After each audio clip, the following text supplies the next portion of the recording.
this time, I'll turn it over to United States Attorney Cochran. Good afternoon. 2020 has been a tough year for Nashville.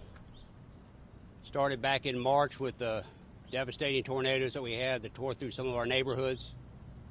Continued through the pandemic and the events of this past summer.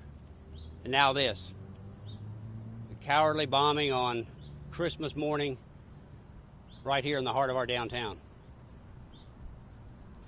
But one thing I've learned about Nashvillians in the time I've lived here is that they're tough and they stick together as a team, and that's what we're doing now. And I want you to know that's the team that's behind me, and the folks that they represent are doing everything we can to find out what happened here, to get the answers that you deserve, and to make sure that we're all safe. So one of the toughest groups of folks we've got here in Middle Tennessee is our law enforcement and first responders. And nowhere, in my experience in law enforcement, has that ever been plainer to me than what happened early yesterday morning. 6:15, 6:20, or 6:30 or so on Christmas morning, Metro Nashville police officers just a number of blocks north of here didn't run away from danger, literally ran to danger. Vehicle that was announcing that it was going to blow up, and Metro Nashville police officers, instead of heading in the other direction, headed towards that. They evacuated that area, got all the citizens out of there. I'm quite confident that their actions are part of the reason why there was less cost of life in this heinous act.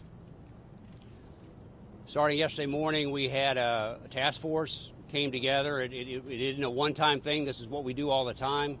The U.S. Attorney's Office, we work together with our federal partners, our state partners, and our local partners, and that's what immediately started happening yesterday. Teams of agents, grouped together across agencies, started handling leads that our citizens were calling in. We've had over 500 leads and tips come in, and every single one of those is being followed up by a team of investigators. That's the stage we're at in this investigation. We are still continuing to follow every lead that we have, and we will continue to do so until we find out what's happened.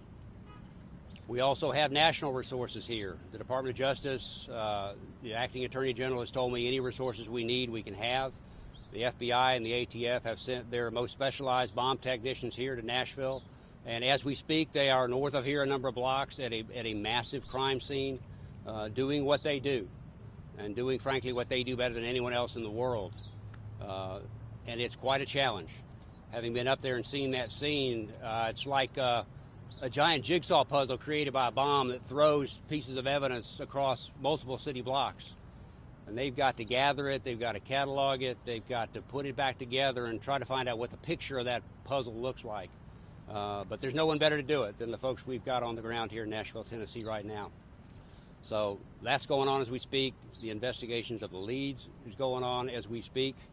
I am confident in the team we have that we will get to the bottom of this, that we will find out the story of this individual or individuals, we don't know right now, but this ultimate Scrooge who on Christmas morning, instead of spreading joy and cheer, decided to spread devastation and destruction. But we know how that story ends here in Nashville. We're going to stand together. We're going to get back on our feet. We're going to get our businesses back up and running. We're going to get our infrastructure and the cell coverage back up and running, because that's what we do in Nashville. Thank you for your time. I appreciate it.